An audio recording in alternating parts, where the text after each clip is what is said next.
Hi everyone, and welcome to this week's video where we're going to be teaching you how to take photos more like a professional and less like a tourist. Strap yourselves in.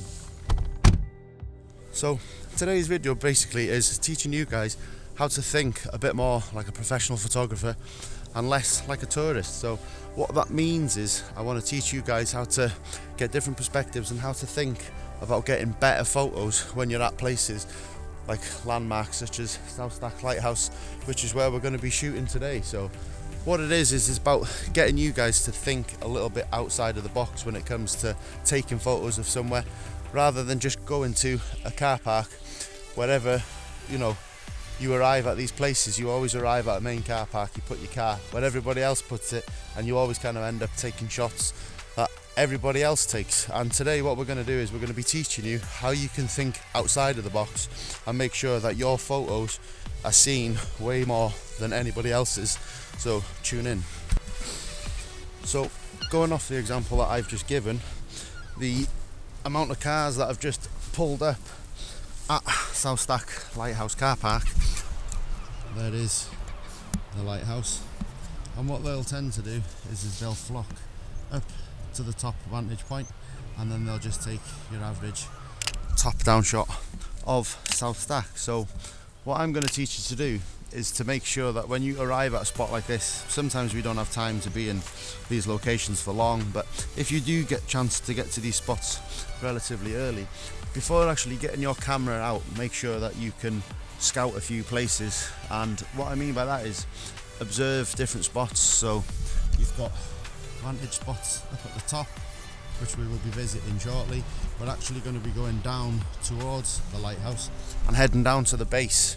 We're not actually going to be going across onto the island where the lighthouse is actually situated, because it's actually closed off at the moment due to the pandemic, but we'll also be heading towards Elleens Tower, which is just situated behind me.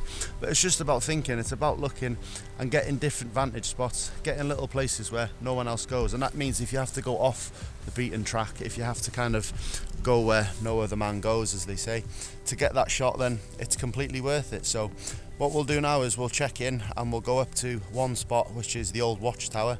I'm going to head up there now. I'm going to bypass the main car park, avoid all of the tourists who are actually just coming to visit today. I know we're only staying local, we're not actually allowed to travel very far, but we can sort of push ourselves a bit more to go visit these places. So today is actually a good day for me to be doing this video, with the amount of people that are actually present here today doing exactly what we're covering. So yeah, tune back in when we reach the old watchtower. So here we are, guys, we're now at what I call the old watchtower. We are now on a different angle of where we can take photos of the lighthouse, and already you can see it's given it a different sort of look compared to the photo that I threw up earlier. What I'm going to do, guys, because at the moment we've got a little bit of sea mist that seems to be coming in, it just seems to be covering the top of the lighthouse, makes for some cool shots. So I'll snap a few now on the tripod, I'll throw them up, and then what we're going to do, we're going to head down then to basically where we're eye level with the lighthouse, which means going down around 400 steps and then setting up there. So what I'll do is I'll take a couple of shots now, guys, on the tripod from the angle that we are, and then what we'll do is we'll tune back in when we're at the base of the steps. So see you there.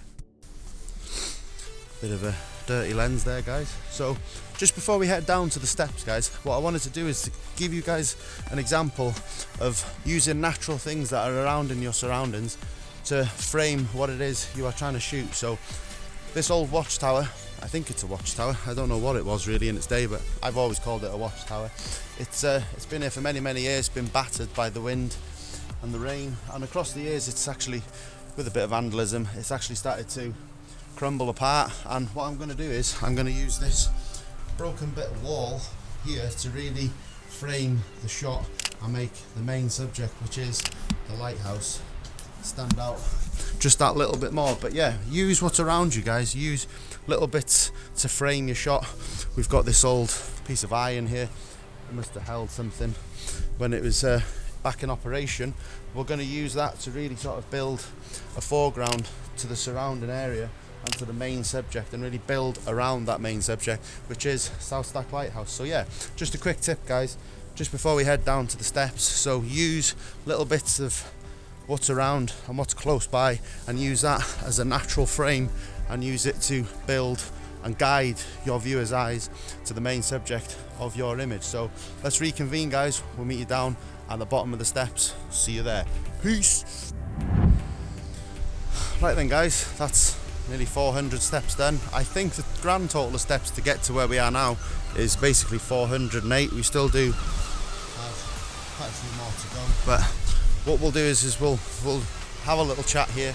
We'll set up some shots and basically show you how just coming down all those steps, some people may not want to do that, but I've decided to come down, get towards eye level or slightly below, to really focus on the lighthouse and give it more emphasis in the shot and making the key subject really stand out that little bit more. So it just goes to show, guys, that if you do sort of go and explore where you are, go and explore your surroundings, really push yourself to find that. I'm actually off of where everybody else goes on the steps. You see a lot of people really that if they don't know the place, they tend not to jump over the wall or go and find a little spot on the cliffside safely, but what they tend to do is they kind of stay to where they're guided to go.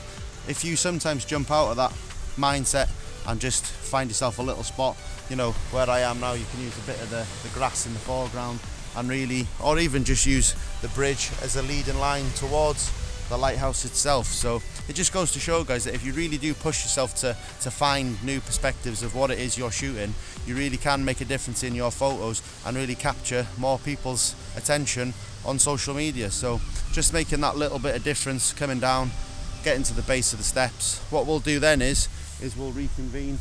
We'll just go up to Elleens Tower, just at the top. We'll head there and get a side-on shot from the lighthouse.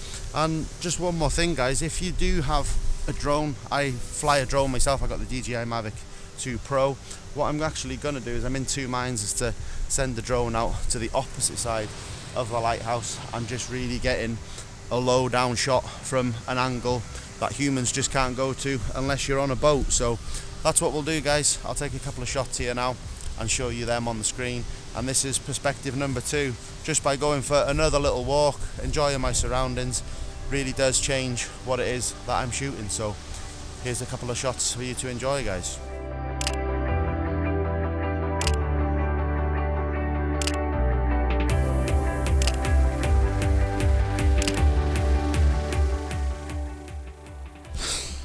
So here we are, guys. We're actually at our third spot.